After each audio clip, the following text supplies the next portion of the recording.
Hi, my name's Andy and this is me. I'm standing on Croyde beach in North Devon. I've got my bike with me and I'm planning on riding back to Croydon. So we're doing the Croyde to Croydon route, which is about 350 miles the way I've planned it. It was important to me to start my journey at the beach because although I'm cycling home to Croydon, the beach is where I always feel most at home. I grew up about 30 seconds walk from the beach and I honestly just feel myself when I'm here. There's something incredibly humbling about the water, and I love the solitude of the beach as well, and I love the solitude of riding my bike. I like being able to just get away from everything, find a little bit of headspace and set myself a big challenge as well. So 350 miles I'm going to do over the next 4 days, staying with some very important friends on the way back as well, who are very kindly putting me up because I've got no money. So I got the train down here yesterday and I'll be seeing my friends and a few sites hopefully on the way. So I'll check in with you as we go, maybe see if I can find some other interesting things to film, and yeah, I'll speak to you all soon. Bye! Well, that turned out to be a stupid idea. You know when you hatch this great concept, you build it up all in your head and you plan it out meticulously, only to get a sharp slap around the face from reality. That's what happened here. This trip was a long way from the romantic jolly I'd envisaged.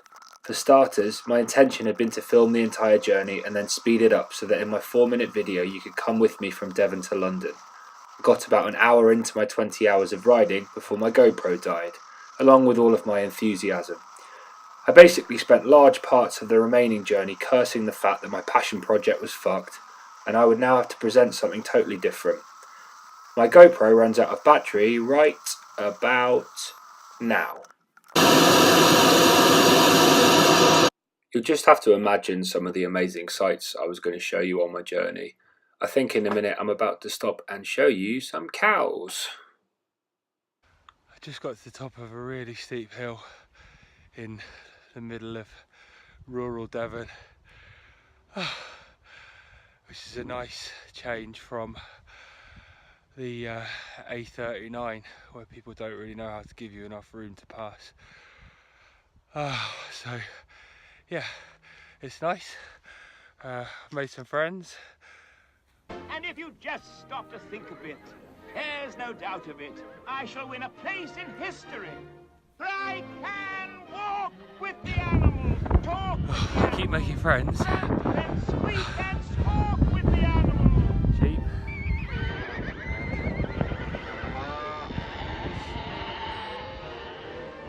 And they can squeak and squawk and speak and talk to me.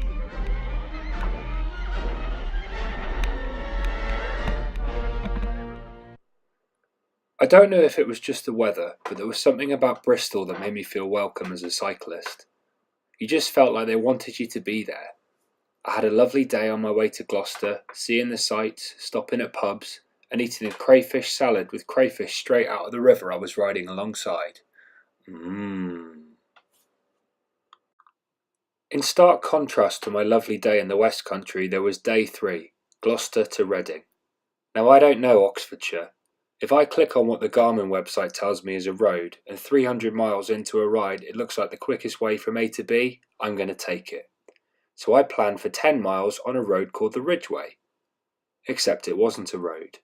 It was a muddy, endless slog along a dirt track in the arse end of nowhere. It is not suitable for a road bike. Here's a selection of my thoughts from the Ridgeway.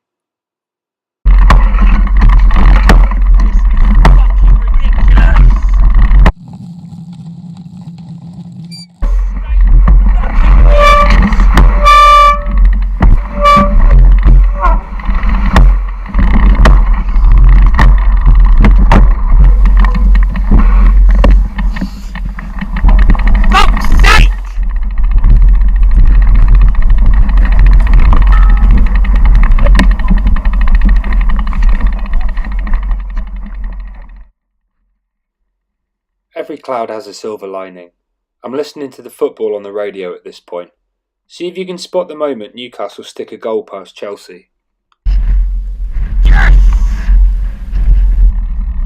Now see if you can spot the point at which the gravel road becomes sand.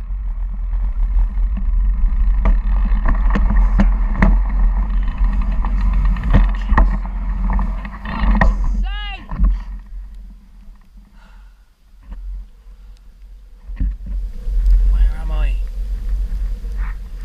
This is fucking ridiculous. So that's my passion project. I both loved it and loathed it in equal measures. A week later and I still have cramp. It's not quite the Land's End to John O'Groats ride that I wanted to do, but without being able to afford time off work, I needed a compromise. Something that would give me a taste but on a shoestring budget. I expect there's a metaphor in here somewhere for how this year at SCA is going to go. You'll fall in love with an idea only to have it ripped to shreds by various unknown entities.